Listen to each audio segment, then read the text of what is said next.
People First Podcast is a show presented by adults with learning disabilities for our friends and community.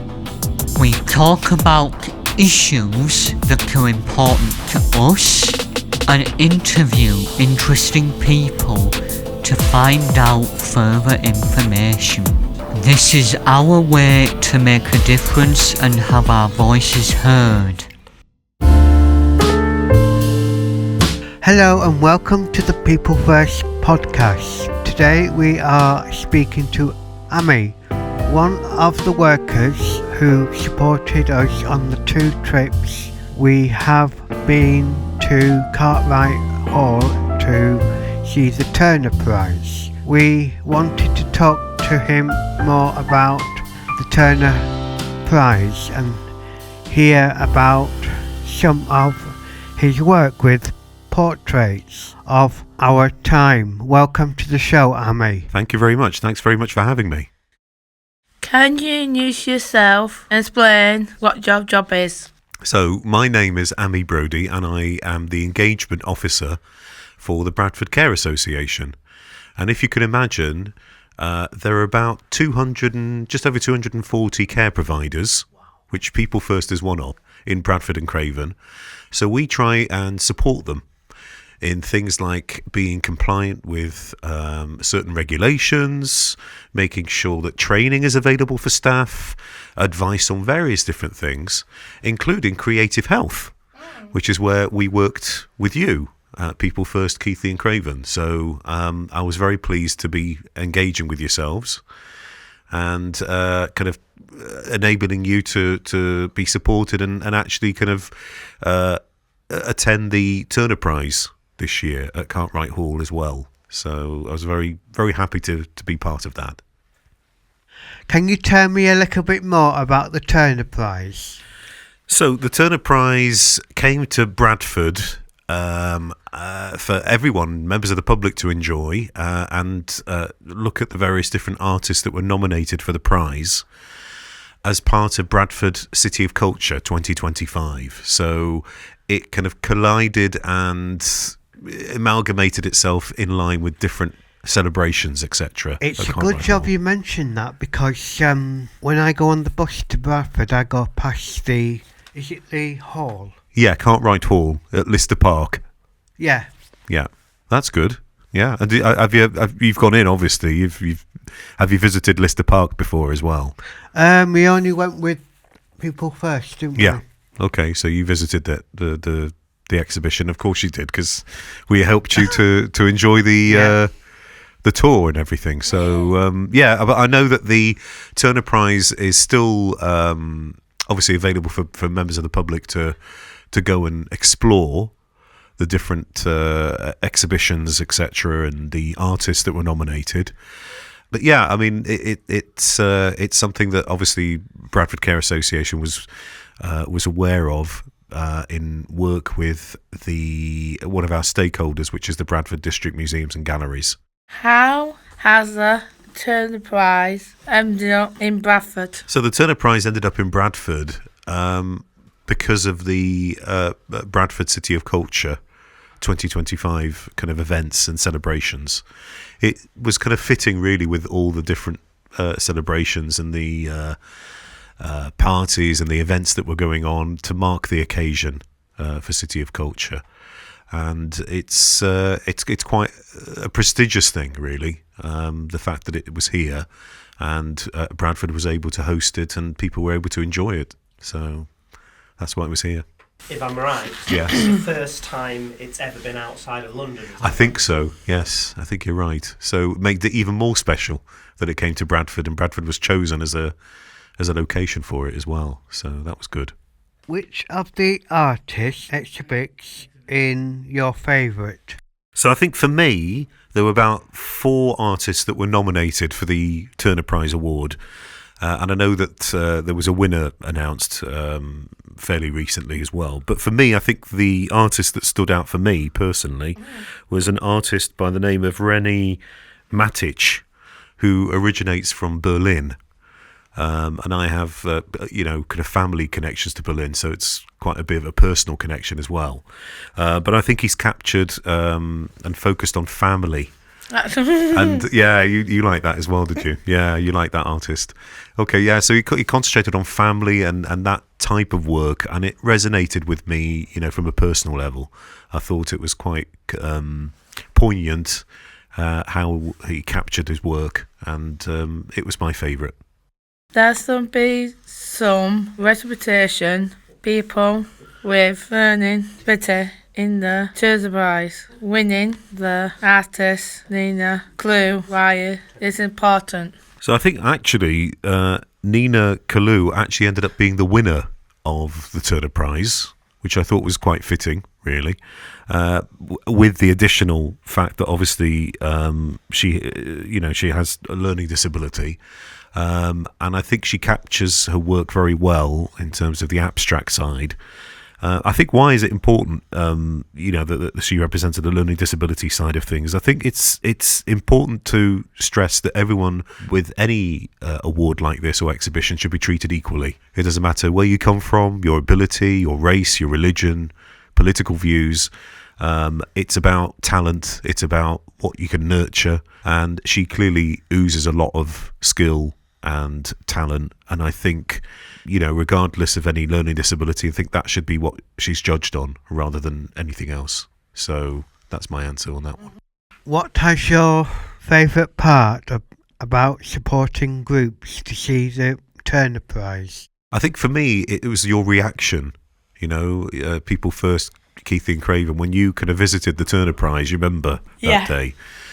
We were able to kind of organise community transport for you, which we were very pleased about. Yeah. And kind of enabled you to kind of get a guided tour of the different artists. And if you remember, all of you had different views. Do you remember that? Different opinions and different views. You had your favourite, and Jason had his favourite. I think even Adam had his favourite. So it can be very divisive, can't it? But it was just lovely to see people's opinions and what they felt resonated with them. But also the fact that you guys could have enjoyed an activity as well, we should say, that following the tour, thanks to the Bradford District Museums and Galleries who organised it, where you created, I think, paintings of your own, didn't you? Yeah. So that was quite good. So hopefully you enjoyed that, and a bit of refreshments at the end. But it's just what you took from it, and some inspiration in terms of creativity, ideas, thoughts, and just expressions of what the day was like, really. So it was just lovely to see that you all enjoyed it. What are plans when the Prize finishes showing at Cartwright Hall? So for us, for the BCA, the Bradford Care Association, we offer a network for activity coordinators. So we'll continue with supporting them and giving them some resources to enable their clients to enjoy other events and activities. We've also got a bit of an exclusive for you on this podcast, an opportunity for care providers to attend the Cherry Blossom Festival at Bolin Hall in May. So that's a bit of an exclusive for you guys, because I'm hoping that maybe following your interest with Cartwright Hall and the Turner Prize, that could be something of interest to care providers as well, following on from that. And it's very much carries on the theme of creative health, the project that obviously we coordinated for the past few months.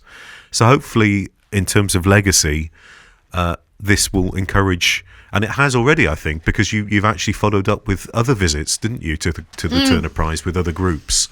We did. Because you enjoyed it so much, so you wanted to explore it with other people and give them an opportunity. And Jason went both times, didn't you, Jason? So Jason, you must have really liked it, didn't you? Yeah. Going to the Turner Prize, because you went twice, not just once.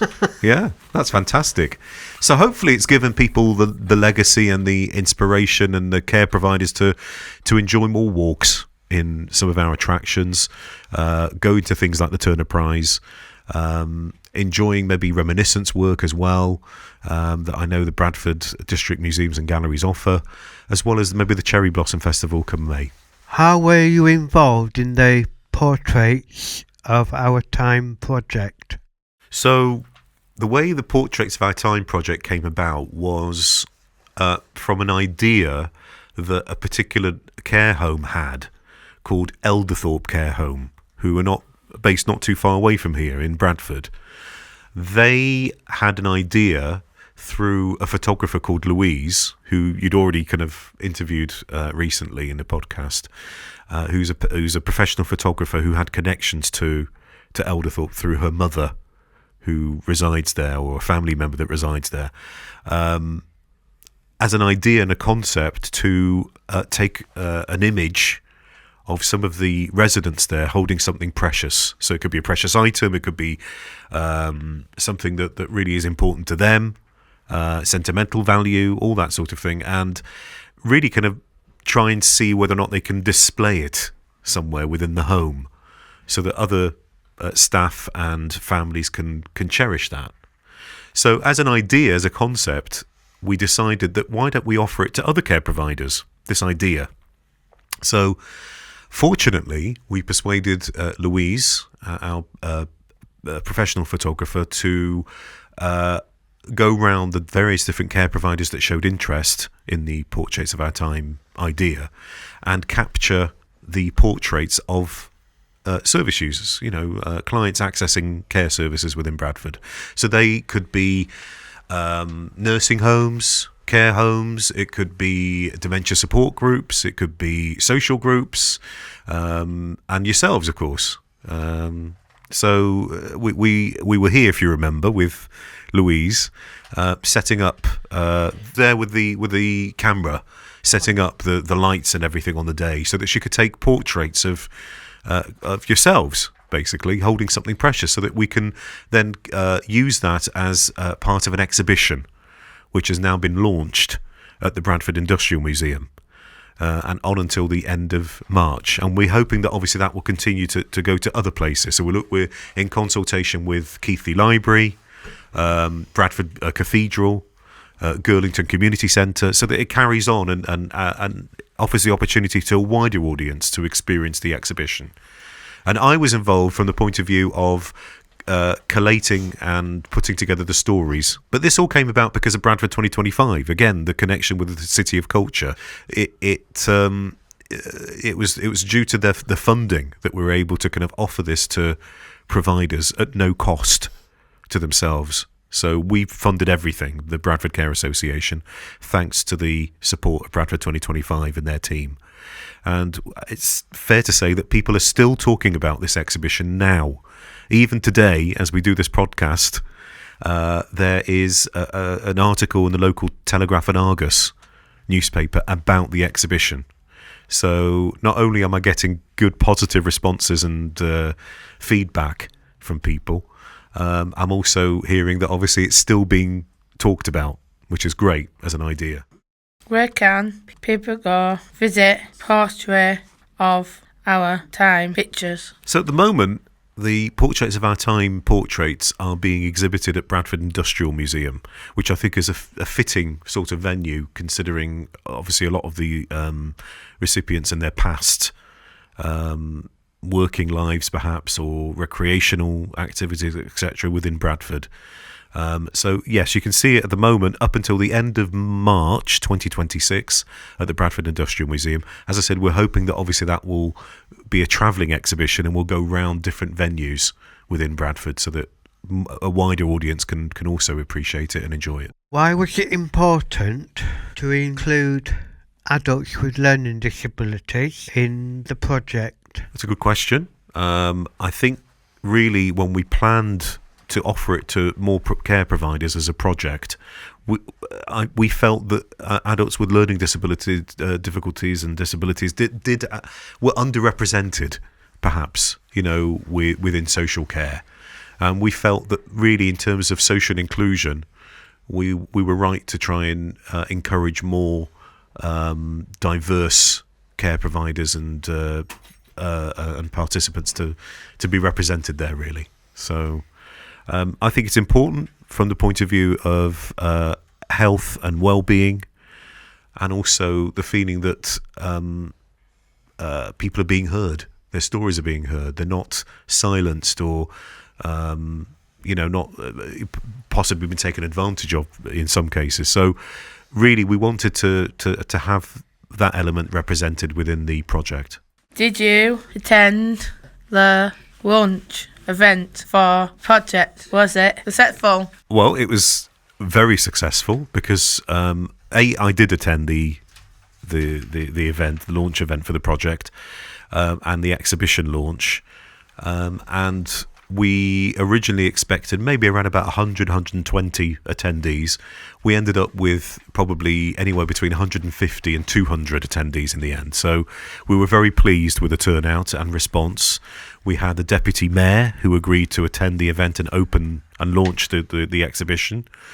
And as I said, it's still being written about now and talked about now with care providers. So sadly, and it is a very sad area, some of the participants, perhaps more from care homes and nursing homes, have sadly passed away since those portraits were taken. So it makes it even more important, the legacy aspect and the fact that we're able to nurture those memories and stories for families and friends that remember them.